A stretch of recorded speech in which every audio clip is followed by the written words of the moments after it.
వాటలో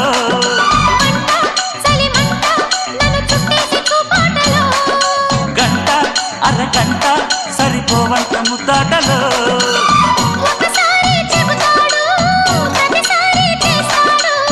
అంటూనే చీపాడు అందంతో రాపాడు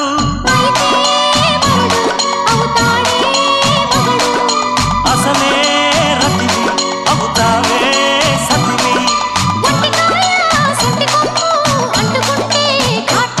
ఘుంఘుమాయించు కొంచెం లవ్లగాయించు లంచం మన్మధించింది మంత్రం మంచం కంకమానంది అందం చల్చలాయించు సొంతం